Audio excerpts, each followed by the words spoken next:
welcome to Coffee with Shobha. And engagement అయిపోయి almost 1 year అవుతుంది. Yes. But generally engagement అయిపోయిన తర్వాత 1 or 2 months gap లోనే పెళ్లి అనేది జరుగుతుంది ఈవెన్ ఎక్కడైనా సరే. బట్ ఎందుకు ఇంత గ్యాప్ ఎంగేజ్మెంట్ తర్వాత పెళ్లి? నేను అబద్ధం చెప్పనా ఇప్పుడు సత్యం చెప్పనా? నా షోలో ఉన్నావు కదా.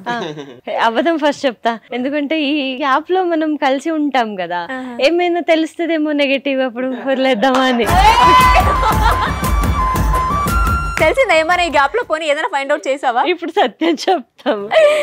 పెళ్లి అవ్వాలని కాదు, ఇప్పుడు మనం కలిసి ఉంటున్నాము, బట్ స్టిల్ మాకు కొన్ని డ్రీమ్స్ కమిట్మెంట్స్ ఉన్నాయి అన్నమాట. సో ఇప్పుడు వరకు తను వచ్చేంత వరకు నాకు అంత ఈ సేవింగ్స్ మనం అది అవన్నీ లేదు. మీకు ఆల్రెడీ తెలిసే ఉంటది, సోషల్ వర్క్ వచ్చిందంతా అక్కడికి వెళ్ళిపోతూ.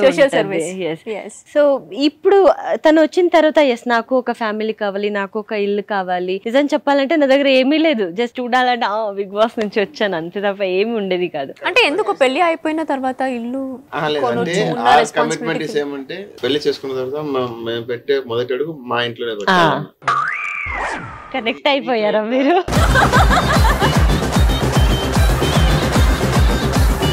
సో ఇప్పుడు పెళ్లి చేసుకుని కొత్తింటికి వెళ్ళాలి అనేది ఎంత కలనో, ఇప్పుడు పెళ్లి కూడా అంతే. ఇన్ని గ్యాప్ ఇస్తున్నారు అంటే ఒక హౌస్ అనేది ఒక రెస్పాన్సిబిలిటీ పార్ట్ తో పెళ్లి కూడా అంతే ఇలాగే చేసుకోవాలి, ఇది నా కళ, ఇక్కడ చేసుకోవాలి అలాంటూ ఏదైనా ఉందా నీకు? అలాంటిది ఏం లేదు, బట్ ఒకే కళ ఏముంటుంది, హల్దీ శాస్త్రం ఉంటది కదా, అది కొంచెం మంచిగా చేసుకోవాలని. ఎందుకు రాది? దాంట్లో డాన్స్ అన్ని చెయ్యొచ్చు కదా. అండ్ ఈ మధ్య ఒకటి ఏంటంటే అదే మీరు చెప్పినట్టు, so not only you both, చాలా మంది అదే చేస్తున్నారు. ఎంగేజ్మెంట్ చేసుకుని చాలా మంది 1, 2 years 3 years కూడా గ్యాప్ లో ఉండే వాళ్ళు ఉన్నారు. అండ్ కొంచెం ఈ మధ్య లివింగ్ రిలేషన్ అనేది చాలా వరకు అందరూ ఫాలో అవుతున్నారు. సో దీని గురించి మీ ఇద్దరు ఒపీనియన్? ఓపెన్ గా చెప్తాం, ఇప్పుడు మేము ఒకే ఇంట్లోనే ఉంటున్నాము, దాన్ని బట్టి మనం ఏదో బ్యాడ్ ఏదో చేస్తున్నాము లేదా ఏదో సమాజానికి ఏదో నెగటివ్ చెప్తున్నామని కాదు. ఇప్పుడు ఒకే ఇంట్లోనే ఉండి కూడా మనం అక్కడ ఏదో జరిగిపోతుంది అనేది కాదు, కమిట్మెంట్ ఉంది. ఇప్పుడు తను వేరే ఇల్లు, నేను వేరే ఇల్లు, అంటే ఓపెన్ గా మాట్లాడాలంటే సపరేట్ పే చేయాల్సి వస్తుంది. ఇప్పుడు ఒకే ఇంట్లోనే ఉంటున్నాము, మనం ఇంకా అర్థం చేసుకుంటున్నాము, అవన్నీ సేవింగ్స్ కూడా అవుతుంది, అండ్ పేరెంట్స్ కూడా వస్తూ వెళ్తూ ఉంటారు. అండ్ మెయిన్లీ అప్పటి వరకు నేను ఒకేదానే ఉన్నాను, అట్లీస్ట్ ఇప్పుడు వచ్చిన తర్వాత తనతో ఉండాలనిపిస్తుంది కదా. So my intention is because Keerthi after engagement she is my responsibility. So ఇప్పుడు తనకి మదర్ అయినా, ఫాదర్ అయినా, బ్రదర్ అయినా, సిస్టర్ అయినా, అన్న అయినా, హస్బెండ్ అయినా, ఏమైనా ఐఎమ్ ద వన్. సో తను అట్లీస్ట్ ఆ మిస్ అయిన జర్నీని ఇక్కడ నుంచి కంటిన్యూ చేయాలి. అంత అయి కూడా ఇంకా నేను ఒంటరిదాన్ని అన్న ఫీలింగ్ తనకు కలగకూడదు. Let them speak what it may be. So వాళ్ళు మన గురించి ఆలోచించినప్పుడు మనం వాళ్ళ గురించి ఆలోచించకూడదు అన్నమాట.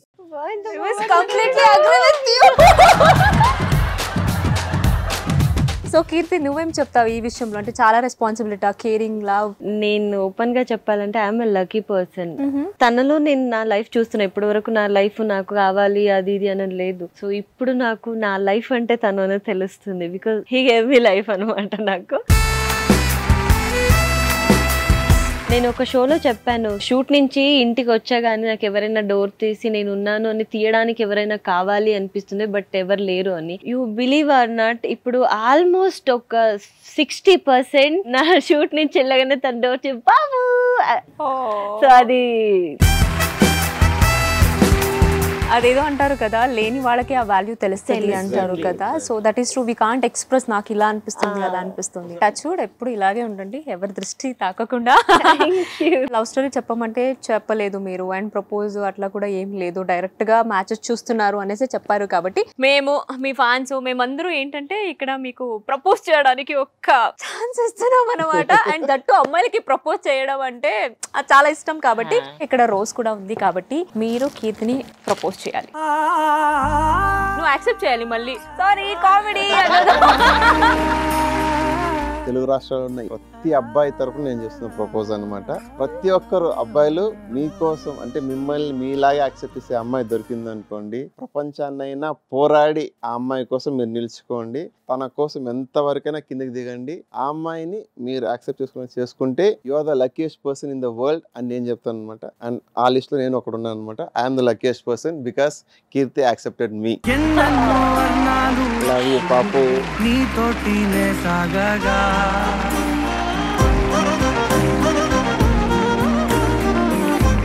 ఎందుకు చెప్తానంటే అమ్మాయిలు ఏమంటే ఓకే ఈ అబ్బాయిని నేను లవ్ చేస్తే తను బాగా చూసుకుంటాడో లేదో, తనకి ఎంత ఏముందో తెలియదు, సో పెళ్లి తర్వాత ఎలా ఉంటాడో.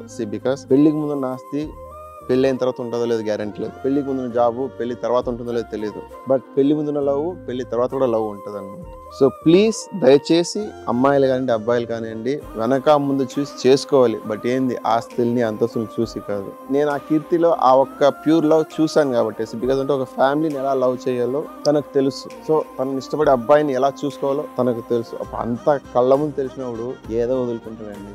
చాలా మంది నాకు అపోజిట్ నిలుచుకున్నారు, బట్ కానీ వాళ్ళందరినీ తోసుకుంటూ నేను వచ్చేసాను. కీర్తి నాకు ఆ అవకాశం ఇచ్చింది, అండ్ థ్యాంక్స్ టు ఫస్ట్ వీళ్ళ నాన్నకు థ్యాంక్స్ చెప్పాలి, ఎందుకంటే వీళ్ళ నాన్నే యాక్సెప్ట్ చేశారు కాబట్టి. థ్యాంక్ యూ, థ్యాంక్స్ అలాట్ పప్పు.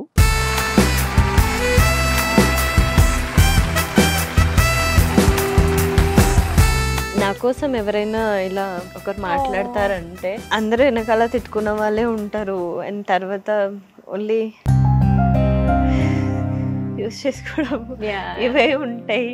ఎవరో ఒకరు నా గురించి నన్నుగా యాక్సెప్ట్ చేసి, ఇప్పుడు అందరూ నీ బ్యాక్గ్రౌండ్ ఏంటి, నువ్వు ఏం చేసావు, నువ్వు ఎలా హీరోయిన్ అయ్యావు, అరే నువ్వు నల్లగా ఉన్నావు, అరే నీ చెయ్యి లెగ్గు అవన్నీ మార్కులు ఉన్నాయి, అవన్నీ అదే చూస్తారు.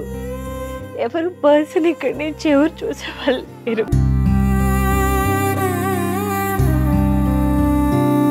నేనేం చేసిన మా నాన్న నెక్స్ట్ తనతోనే చూసాను కాబట్టి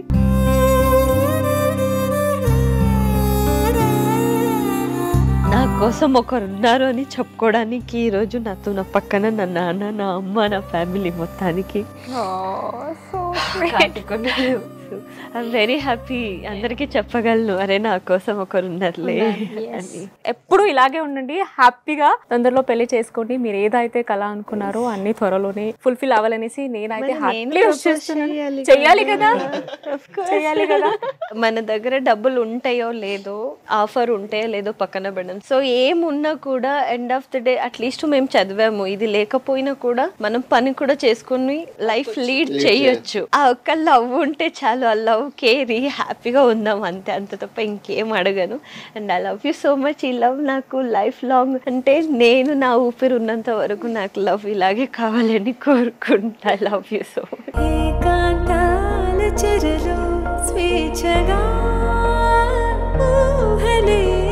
really very very happy and నిజంగా యువర్ డిజర్వ్ ఫర్ ఇట్. ఇంత అబ్బాయి, మంచి అబ్బాయి నీకు దొరకడం నిజంగా దేవుడు అన్ని తీసేసుకొని ఇలా మంచి అబ్బాయిని ఇచ్చారేమో. So thank you so much Karthik garu, thanks a lot మా షోకి వచ్చినందుకు. మీకు ఎలా అనిపించింది coffee with Shobha? Seriously I'm very much happy. So because చాలా మందికి వేరే వేరే నెగిటివ్ పర్సెప్షన్ ఉందన్నమాట. సో మీ షో ద్వారా that is not a negative things, it's a positive things అని చెప్పి మేము ఓపెన్ అప్ అవడానికి ఒక platform, it's a proper platform అనమాట.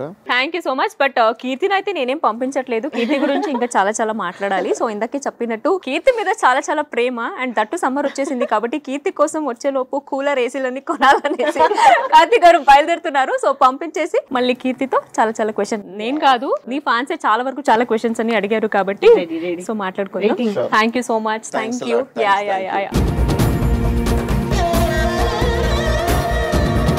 సుమన్ టీవీలో మీ పర్సనల్ అండ్ బిజినెస్ ప్రమోషన్స్ కోసం కింది నెంబర్కి కాంటాక్ట్ చేయండి.